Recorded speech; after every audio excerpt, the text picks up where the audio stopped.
డబ్బు, అనారోగ్యం, ఉద్యోగం, వ్యాపారం అప్పులతో బాధపడుతున్నారా? వెంటనే జేకేఆర్ గురువు గారికి కాల్ చేసి అపాయింట్మెంట్ తీసుకోండి.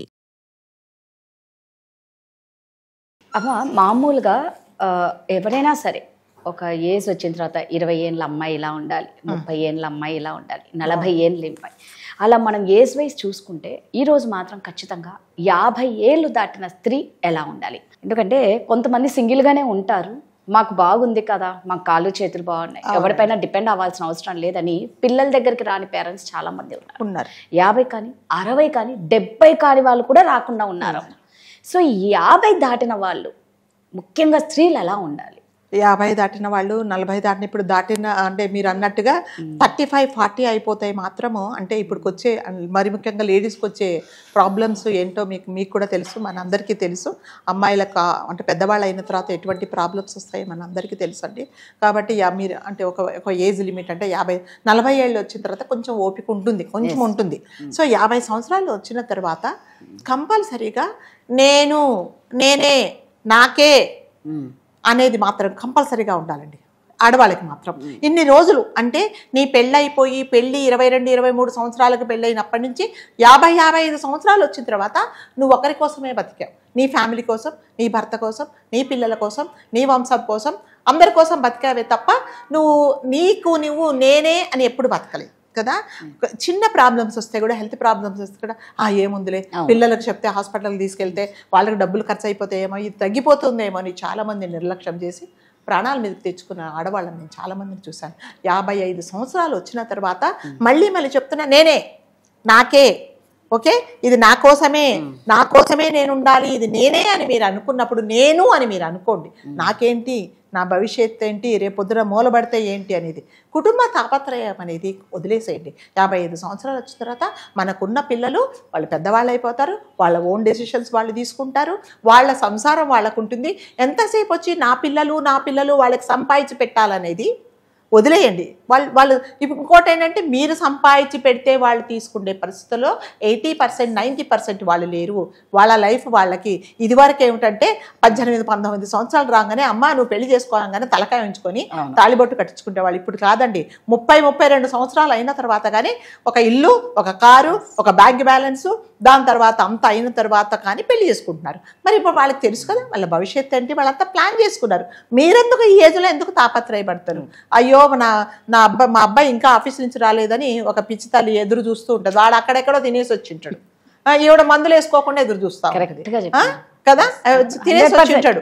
మా అమ్మ అయ్యో నేను తినకపోతే మా అమ్మ ఎదురు చూస్తుందో, నేను వెళ్ళిపోవాలి అని కూడా అట్లీస్ట్ ఫోన్ చేసి కూడా అమ్మ నేను ఇక్కడ తినేస్తున్నానని చెప్పట్లేదు. ఎందుకంటే ఏదో పార్టీ ఉందని. ఎస్, వాళ్ళ ఫ్యామిలీ అది, వాళ్ళ అంటే సర్కిల్ అది అట్లాగే ఉంటారు. కాబట్టి పెద్దవాళ్ళు అయిన తర్వాత పిల్లల గురించి పట్టించుకోవడం మానేసేయండి. వాళ్ళ కోసం ఆస్తులు వద్దు.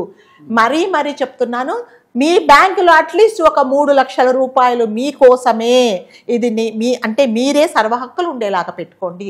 మీకు అవసరమైతేనే మీరు డ్రా చేసుకుంటే హక్కు పెట్టుకోండి. ఏముంది మా వాడు కదా, మా వాడు ఇస్తాడో ఇయ్యలేడో చెప్పలేము, అందరూ కాదు. కొంతమంది పిల్లలు ఎందుకమ్మా నీకేం అవసరం ఉన్నది, పెన్షన్ డబ్బులు కూడా తీసుకొని వాళ్ళకి అవసరం ఉన్నా కూడా ఇవ్వకుండా మందులు కొని తల్లిదండ్రులను చూసామండి. ఎందుకంటే నా పిల్లలే కదా, నా పిల్లలు నన్ను మోసం చేస్తారని ఒక తల్లికి ఒక పిచ్చి నమ్మకం. ఆ నమ్మకాలు పెట్టుకోకండి. మీ అకౌంట్లో మీరే పెట్టుకోండి. నిజంగా భగవంతుడు మీకు మంచి హెల్త్ ఇస్తే మీరు మీ పెళ్ళైనప్పుడు అంటే మీ వారు ఉన్నప్పుడు, మీ పిల్లలతో ఉన్నప్పుడు మీరు ఏది అనుభవించలేదో చక్కగా అంటే దేవుడు మీద నమ్మకం ఉంటే గుళ్ళకి వెళ్ళండి, ఫ్రెండ్స్ సర్కిల్లో తిరగండి, దాని తర్వాత మీకు కావాల్సినది కొనుక్కోండి, కావాల్సినట్టుగా మీ ఫ్రెండ్స్తో ఉండండి. నిజంగా ఈ 55 సంవత్సరాలు దాటిన వాళ్ళు ఎన్ని రోజులు గడిపారంటే ఎంతసేపు సంసారమే అంతే. ఇప్పుడు ఇక్కడ బ్రేక్ఫాస్ట్ రెడీ అవుతుంటే మధ్యాహ్నం భోజనం గురించి ఆలోచిస్తారు, మధ్యాహ్నం భోజనం రెడీ అవుతుంటే రాత్రి గురించి ఆలోచిస్తారు, రాత్రి ఇంకా పడుకొని కళ్ళు మూసుకొని అయ్యో బాబాయ్ 12ంటికి అయ్యో పప్పు నానబెట్టలేదే, నేను పోయి తొందరగా పప్పు. ఎంతసేపు అదే పిల్లల బట్టలు, పిల్లల ఇస్త్రీలు, ఇవన్నీ కాదు. మరి నువ్వేంటి, నీ ఆరోగ్యం ఏంటి, రేపొద్దున నువ్వు మూలపడితే ఎవరు చూస్తారు అనేది ప్రతి ఒక్క స్త్రీ ఆలోచించుకోవాలండి. లేకపోతే మాత్రం ఏమవుతుందంటే పిల్లలకు టైం ఉంటే చూస్తారు, లేకపోతే లేదు. ఇంకొకటి ఏంటంటే ఇండిపెండెంట్గా బతకడం నేర్చుకోవాలండి. ఆడవాళ్ళు మాత్రము అంటే హెల్త్ ప్రైవేట్ చేస్తే నేర్చుకోండి, కొన్ని అప్డేట్స్ నేర్చుకోండి, ఒక క్యాబ్ బుక్ చేసుకోవడం నేర్చుకోండి, కంపల్సరీగా నేర్చుకోండి. ఆ అకౌంట్కి వెళ్ళి మీ అకౌంట్ ఎట్లా డ్రా చేయాలో నేర్చుకోండి. తర్వాత ఆన్లైన్లో పేమెంట్స్ ఎలాగా అవి నేర్చుకుంటే పిల్లల మీద ఆధారపడకుండా ఉంటుందన్నమాట. ఎంతసేపు వచ్చి క్యాబ్ ఏమండి బయటకు వెళ్దాం, లేదండి మా అబ్బాయి రాలేదండి, నాకు క్యాబ్ బుక్ చేసుకోవడం తెలియదండి. వాడేమంటే అమ్మ ఇది కూడా రాదా నీకు అంటాడు. అంటే అతనికి టైం దొరికినప్పుడే నువ్వు వెళ్ళాలి. మరి నీ కోరికలు ఎప్పుడు చెప్పండి ఎక్కడికైనా వెళ్ళాలి అంటే. సో ఇవన్నీ కంపల్సరీగా నేర్చుకోండి, కొన్ని చిన్న చిన్న నేర్చుకొని మీ ఆరోగ్యం మీరు చూసుకోండి. కంపల్సరీగా ఇంటి గురించి, ఇంటి పిల్లల గురించి, మీ పిల్లల గురించి తాపత్రయపడకండి. మీకు ఏ చిన్న ప్రాబ్లం వచ్చినా ఈ కాలంలో 55 సంవత్సరాలు వచ్చిన తర్వాత చిన్న ప్రాబ్లమే రేపొద్దున పెద్ద ప్రాబ్లం అయ్యి డాక్టర్ చెప్ప అదేంటమ్మా నీకు ఈ ప్రాబ్లం ఎప్పటి నుంచో ఉన్నప్పుడు ఈ రోజు ఎందుకు వచ్చావు ఇప్పుడు ముదిరిపోయింది అన్నప్పుడు ఏం చేస్తారు? అప్పుడు మళ్ళీ పిల్లలు అంటారు అదేంటమ్మా కొంచెం ఉన్నప్పుడు చెప్పొచ్చుగా నువ్వు, ఇప్పుడు ఇదంతా అయిన తర్వాత ఎందుకు మేము అంటే మిమ్మల్ని తీసుకెళ్ళామా మేము హాస్పిటల్లో, మళ్ళీ వాళ్ళు మన మీదనే అంటారనమాట. కాబట్టి నేనే నా కోసమే నీ డబ్బుల మీద సర్వాధికారాలు మీరే పెట్టుకోండి. రేపొద్దున ఈ ప్రపంచంలో ఎవ్వరూ ఏమీ తీసుకెళ్ళరండి. మనం పోయిన తర్వాత ఏది ఉన్నా కూడా చిన్న దారంతో సహా అన్నీ వాళ్ళకే, మనం ఏమీ తీసుకెళ్ళాం అంతేనా. మీరు రాసినా రాయకపోయినా రేపు వీలునామా రాయకుండా మీ పిల్లలకే వస్తుంది. అది ఎవరు పక్కన వాళ్ళు తీసుకోరు. ఎందుకు వాళ్ళ గురించి తాపత్రయం? కొంతమంది నేను చూసానండి, ఒక ఫ్యామిలీలో పాపం అతనికి కిడ్నీ ప్రాబ్లం వస్తే మేము చెప్పాము అంకుల్ హాస్పిటల్కి వెళ్ళండి, వద్దమ్మా పిల్లలకు నేను చచ్చిపోతే ఈ అనవసరంగా పైసలు ఎందుకు అని చెప్పేసి దాచిపెట్టి లాస్ట్కి 2 కిడ్నీలు పాడైపోయాడు.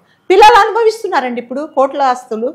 ఎందుకంటే పిల్లల కోసం నువ్వెందుకు అంత బలి కావాలి? అందుకని ప్రతి ఒక్కరికి నేను దయచేసి చెప్తున్నా, అంటే మగవాళ్ళు కానీ ఆడవాళ్ళు కానీ నా కోసమే, నా హెల్త్ కోసమే అనేది ఇంకెప్పుడు మన కోసం మనం ఎప్పుడు బతుకుతాం చెప్పండి? స్వార్థంగా బతకాలి. రేపొద్దు అంటే పిల్లలకు ఇవ్వకుండా ఏం చేస్తాం చెప్పండి? పోయిన తర్వాత ప్రతి ఒక్కటి పూచిక పుల్లతో సహా పిల్లలకే వస్తుంది. మీరు వీలునామా రాసినా రాయకుండా లీగల్గా వాళ్ళే మీ పిల్లలు వాళ్ళకే వస్తుంది, భార్యకు వస్తుంది, పిల్లలకు వస్తుంది. భార్య పోతే భర్త ఆస్తులన్నీ వాళ్ళకే వస్తాయి. ఇంకెందుకు చెప్పండి ఈ తాపత్రయం? ఇంకొక బిల్డింగ్ కట్టాలి, ఇంకొక ఫ్లాట్ కొనుక్కోవాలి, ఇంకొక స్థలాలు కొనుక్కోవాలి, పెన్షన్ డబ్బులన్నీ ఆ పెన్షన్ డబ్బులతో కూడా మళ్ళీ కొంటారు వీళ్ళు. అందుకని అసలు వాళ్ళు వెళ్ళిపోయినా కూడా ఎంతెంత ఉంటుందో వాళ్ళ పర్సులలో కానీ, అవునండి చాలా దాచుకుంటారు, డబ్బాలలో కానీ, బీర్వాలు వాళ్ళ బట్టల కింద కానీ, పిల్లల కోసం, మనవాళ్ళ కోసం, మనవరాళ్ళ కోసం వీళ్ళ డబ్బులు వీళ్ళ మందులు వేసుకోకుండా ఇప్పుడు ఈ యంగ్స్టర్స్ అందరి వాళ్ళ భవిష్యత్తు వాళ్ళు చూస్తున్నారండి. తప్పకుండా వాళ్ళకి ఇప్పుడు ఫైనాన్షియల్ ప్లానింగ్ మనకంటే అంటే పెద్దవాళ్ళకన్నా పిల్లలకే బాగా తెలుసు అండి. వాళ్ళు అన్ని ప్లాన్ చేసుకున్న తర్వాత, ఒక ఇల్లు కొనుక్కున్న తర్వాత, ఒక బ్యాంక్ బ్యాలెన్స్ ఉన్న తర్వాత, ఒక కారు కొనుక్కున్న తర్వాత పెళ్లి చేసుకుంటున్నారు.